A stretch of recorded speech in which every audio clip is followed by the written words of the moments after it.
레닌은 1918년 1월 페트로그라드에서 사회혁명당 등 좌익 세력이 봉기가 한창일 때 사회혁명당 여성당원 파니 카플란이 쏜 총에 턱과 팔을 맞아 크게 중상을 입었습니다. 당시 레닌과 함께 있던 플리츠 플라틴이 레닌을 보호해 주었지만 레닌의 총알에 맞아 부상을 입었습니다. 레닌은 그 총상의 후유증으로 이후 제대로 활동하지 못했습니다. 그 밖에 폐질환 등으로 운신을 불편하게 했습니다. 독일의 공격에 대한 페트로글라드의 취약성을 우려한 소브나르쿰은 1918년 3월 모스크바로 이전하기 시작했습니다. 레닌, 트로츠키 그리고 다른 볼셰비키 지도자들이 크렘린으로 들어갔습니다.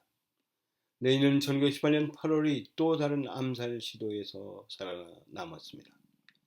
하지만 저격당하여 크게 중상을 입은 레닌은 말년에 총상 후유증과 누적된 과로를 겪으면서 몸져 누워 있었습니다. 극우 학자들은 레닌이 매독으로 몸져 누워 있었다고 억지 주장을 하지만 이는 근거 없는 설입니다. 최근에는 독살성 등 또 다른 설들도 주장되고 있지만 이 역시 근거 없는 것입니다. 1920년 4월 볼셰비키는 그의 50번째 생일을 축하하기 위해 대규모 파티를 열었고 이날은 러시아 전역에서 광범위한 축하 행사를 벌였고 레닌에게 헌정된 시와 전기를 출판했습니다. 레닌은 1921년 후반에 중병에 걸렸고 과민증, 불면증, 규칙적인 두통을 겪었습니다. 정치국은 레닌을 7월에 모스크바를 떠나 고르키 저택에서 한 달간 휴가를 보내게 했고 아내와 여동생의 보살핌을 받도록 했습니다. 레닌은 자살의 가능성에 대해 생각하기 시작했고 그룹스카와 스탈린에게 자신을 위해 시아나칼륨을 구해달라고 요청했습니다. 레닌의 말년 동안 그를 돕기 위해 26명의 의사들이 고용되었습니다.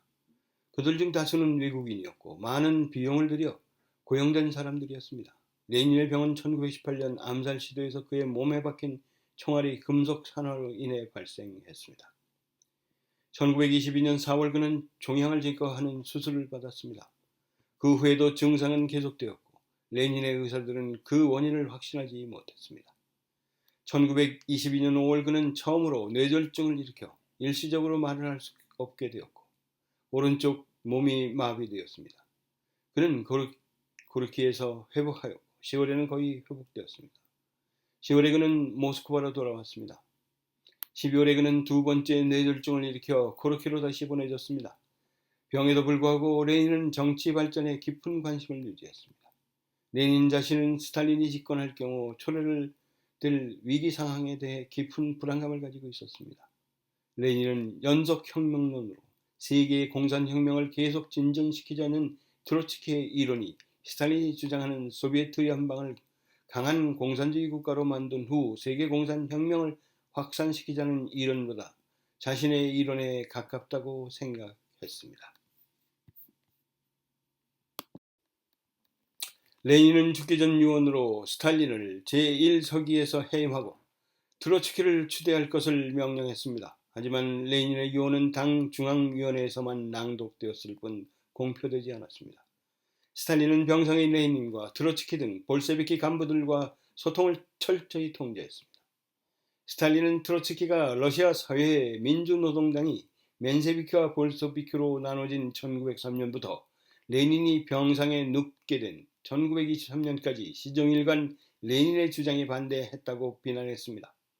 분당 초기부터 레닌과 함께했던 원로 볼셰비키들은 트로츠키가 당 경제 운영 문제로 레닌과 수시로 다퉜던 것을 기억하고 있었고 특히 트로츠키가 오랜 시간 멘셰비키로 활동했고 10월 혁명 직전 볼셰비키에 가담했고 혁명기에 반 레닌 전선을 조직하여 8월 블록 사건을 일으킨 것을 알고 있었기 때문에 레닌의 뜻과는 다르게 트로츠키가 레닌을 이을 정통성이 없다고 판단하여 스탈린을 지지했습니다. 트로츠키는 자신이 레닌이 주장했던 것을 계승한 입장이고 스탈린은 타락한 관료로 혁명을 퇴조시킬 것이라고 공격했지만 역부족이었습니다. 스탈린은 트로츠키의 이 이론이 맨셰비키 조잡한 이론에 기초한 맨셰비키적 극좌 모험주의라고 반격을 가했습니다. 시간이 지났음에도 불구하고 여전히 볼셰비키 원로들의 지지가 스탈린에게 쏠리면서 결국 트로츠키는 당내 권력 투쟁에서 패배하게 됩니다. 1923년 3월 레닌은 세 번째 뇌졸중을 일으켜 오른쪽이 부분적으로 마비되어 실어증을 보이기 시작했습니다. 5월이 되자 서서히 회복되는 듯 보이고 거동이 말하기야 글쓰기도 어느 정도 회복되었습니다. 10월에는 크렘린으로 돌아와 마지막 몇 주 동안 레닌은 지노비에프, 카메네프, 부하린의 방문을 받았습니다. 1924년 1월 21일 레닌은 혼수 상태에 빠졌고 53세의 나이로 사망했습니다. 그의 공식 사인은 혈관 불치병으로 기록되어 있습니다. 1월 22일 레닌의 사망이 공식 발표되었습니다. 1월 23일 조문객들이 레닌의 고르키 자택을 방문해 조문했고 시신은 볼셰비키 지도자들에 의해 붉은관에 안치되어 기차에 실려 모스크바로 옮겨져 노동조합 의회에 안치되었습니다. 그 후 3일 동안 약 100만 명의 애도객이 영하의 날씨 속에서 몇 시간씩 줄을 서서 조문했습니다. 1월 26일 제11차 소비에트 전체 연합대회에서 칼리닌, 지노비에프, 스탈린이 조문 연설을 했는데 트로츠키는 보이지 않았습니다. 트로츠키는 코카서스에서 요행하고 있었는데 스탈린이 고의로 트로츠키에게 장례식 날짜가 잘못된 전보를 보내서 트로츠키가 제 시간에 도착할 수 없었습니다. 레닌의 장례식은 다음날 거행되었는데 그의 시신은 군악대와 함께 붉은 광장으로 옮겨졌고 영하의 기온에도 불구하고 그곳에 모인 수만 명의 군중들은 시신이 특별히 세워진 영묘에 안치되기 전에 스탈린의 연설을 들었습니다.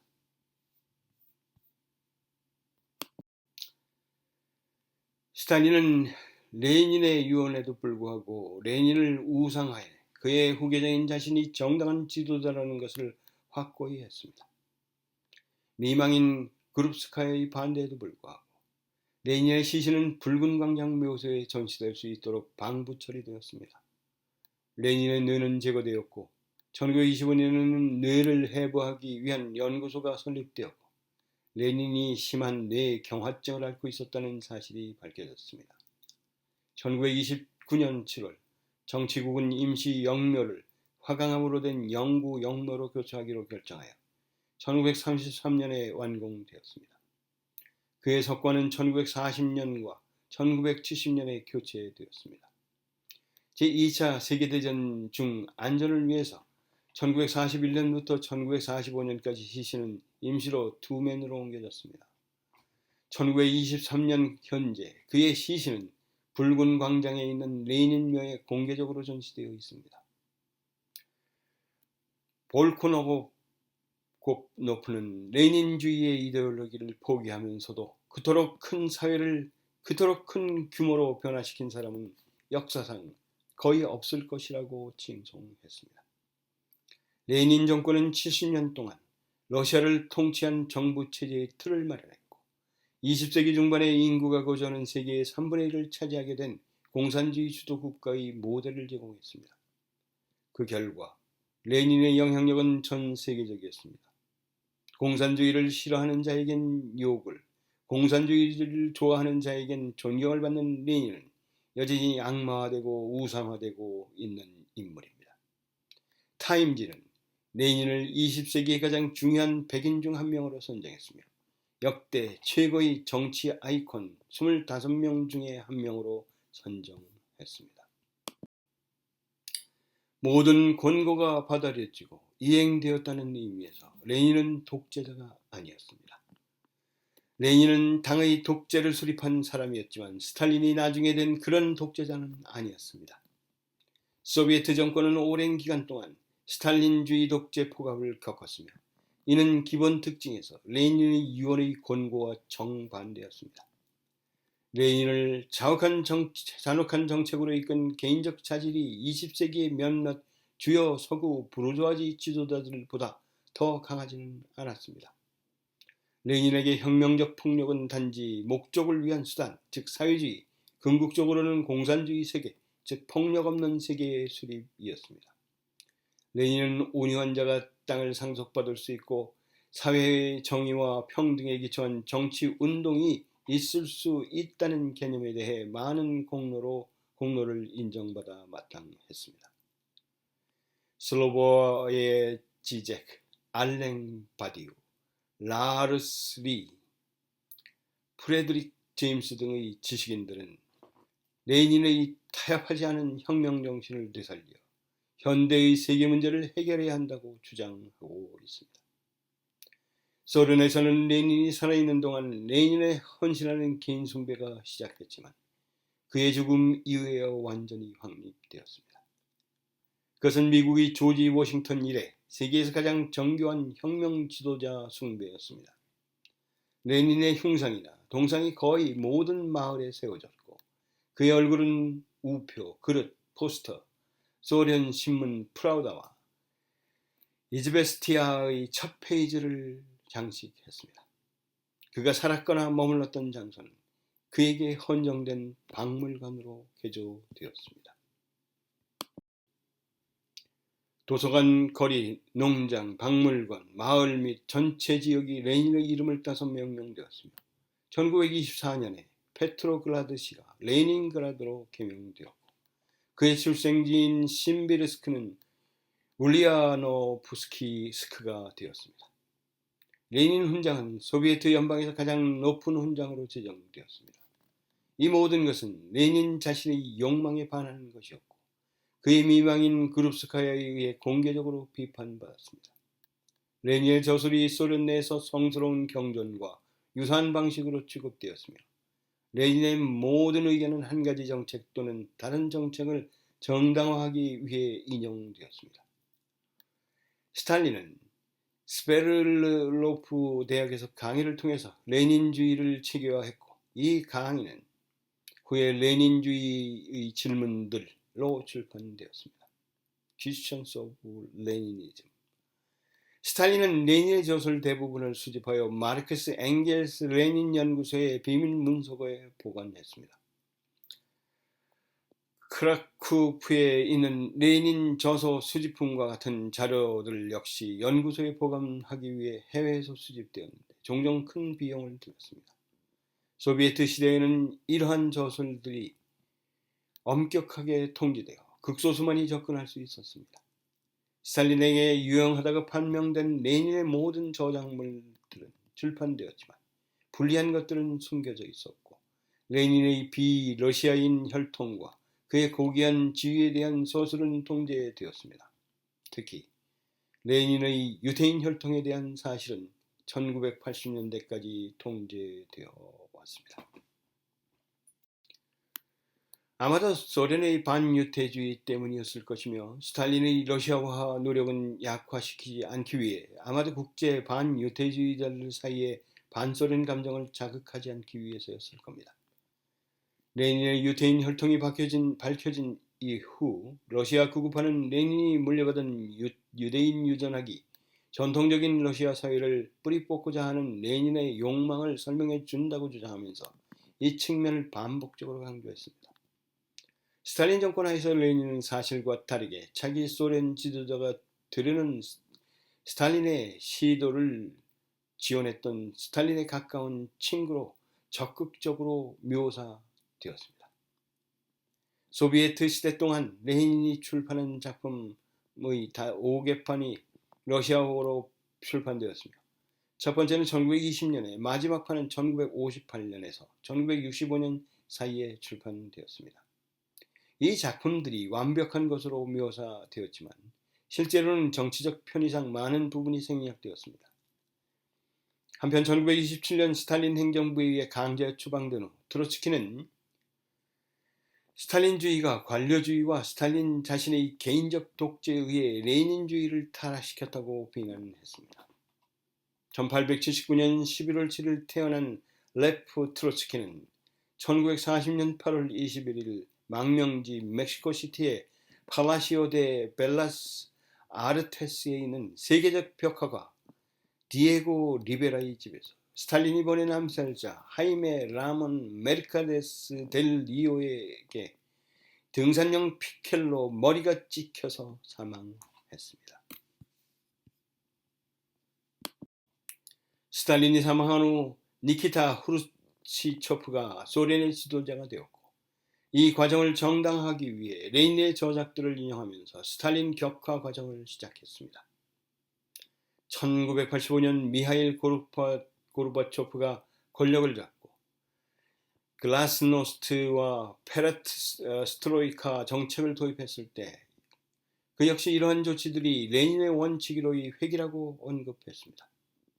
1991년 말 소비에트 연방이 해체되는 와중에 러시아 대통령 보리스 옐친은 레닌 문서를 공산당의 통제에서 벗어나 국가기관인 러시아 근현대사 문서보존 및 연구센터로 이관하라고 명령했고, 이 과정에서 레닌의 저작 중 6,000개 이상이 출판되지 않았다는 사실이 밝혀졌습니다. 이것들은 기밀 해제되어 학술 연구에 사용될 수 있게 되었습니다. 1991년 이래로 레닌의 시신을 영무에서 클렘린 벽 묘지로 옮겨 그곳에 매장하는 것에 대한 논의가 있었습니다. 보리스 옐친 대통령은 러시아 종교회의 지원을 받아 영묘를 폐쇄하고 레닌을 생테스베르크의 볼코프 묘지에 있는 그의 어머니 마리아 알렉산드로브나 우일리아노프 노바 옆에 묻으려고 했습니다. 하지만 그의 후계자인 현재의 블라드미르 푸틴은 레닌을 다시 매장하는 것은 소련 통치 70년 동안 여러 세대에 걸쳐 시민들이 잘못된 가치관을 지켜왔다는 것을 암시하는 것이라고 말하면서 이에 반대했습니다. 2012년 러시아에서 러시아 자유민주당 소속 의원이 집권 통합 러시아당의 일부 의원의 지지를 받아 러시아의 레닌 기념물을 제거할 것을 제안했습니다. 이 제안에 러시아 연방공산당에 의해 강력히 반대되었고 결코 수용되지 않았습니다. 러시아는 1991년에 현존하는 7,000개의 레닌 동상 중 대다수를 유지했습니다. 1922년 현재 러시아에는 약 6,000개의 레닌 기념비가 있습니다. 우크라이나에서는 1913년부터 14년 유로 마이단 시위 동안 전국 여러 도시에서 시위대에 의해 레닌 동상이 손상되거나 파괴되었습니다. 1915년 4월 우크라이나 정부는 탈공산화법을 준수하기 위해 다른 모든 동상을 철거하도록 명령했습니다. 2022년 러시아의 우크라이나 전면 침공 동안 지난 몇 년 동안 우크라이나 부르주아지 활동가들에 의해 철거된 많은 레닌 동상이 러시아 점령군에 의해 러시아 통제 지역에 다시 세워졌습니다. 이러한 행동은 공산주의 선전보다는 우크라이나에 대한 러시아의 지배를 상징하는 레닌과 더 관련이 있습니다. 2017년 레바라 여론조사에 따르면 러시아인의 56%는 레닌이 국가 역사에 긍정적인 역할을 했고 22%만이 부정적인 역할을 했다고 조사에 응했습니다.